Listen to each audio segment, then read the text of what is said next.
Tukoy na ng mga otoridad ng dalawang gwardya na posibleng nakabaril sa kapwa nila gwardya.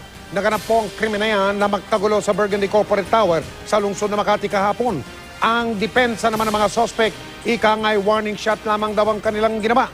Pero dahil shotgun ang kanilang ipinutok, delikado po talaga yung shotgun eh.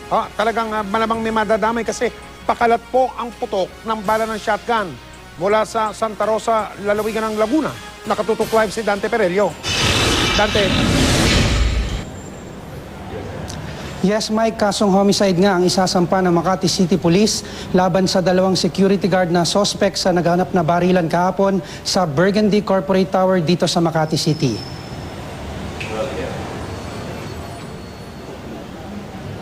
Sa mahigit 100 gwardya ng 4 na security agency na inimbestigahan ng Makati City Police sa nangyaring gulo kahapon sa Burgundy Corporate Tower na ikinasawi ng 43 taong gulang na gwardya ng Sidekick Security Force na si Jimmy Lagunsad matapos mabaril.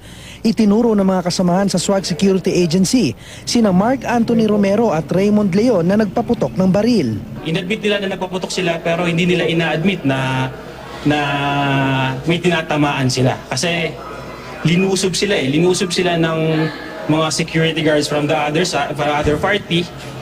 Kaya nagpaputok sila ng warning shot so hindi nila alam kung talaga may tinamaan. Warning shot lang po yun, sir, pero sa taas po.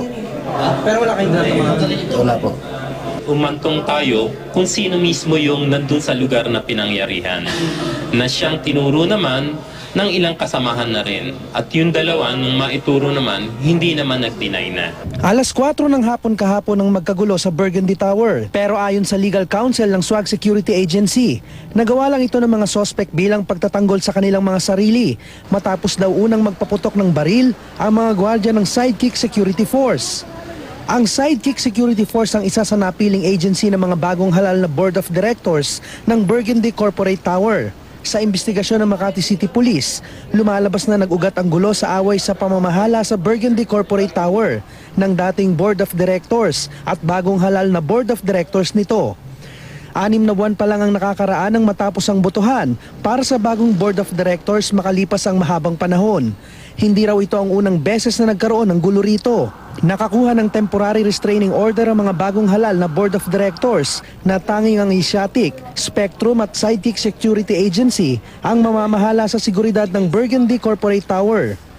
Pero inalmahan daw ito ng SWAG Security Agency na kinontrata naman ng dating Board of Directors ng nasabing gusali.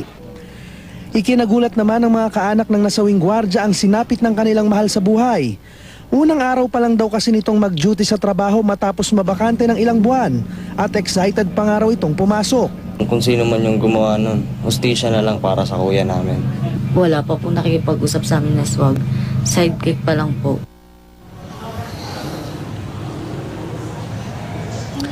Mike, sa mga oras na ito ay sumasailalim na nga sa inquest proceedings sa Makati City Prosecutor's Office ang dalawang suspect. Samantala ay tinuturing naman ng Makati City Police na sarado na ang kasong ito. Balik sa iyo, Mike.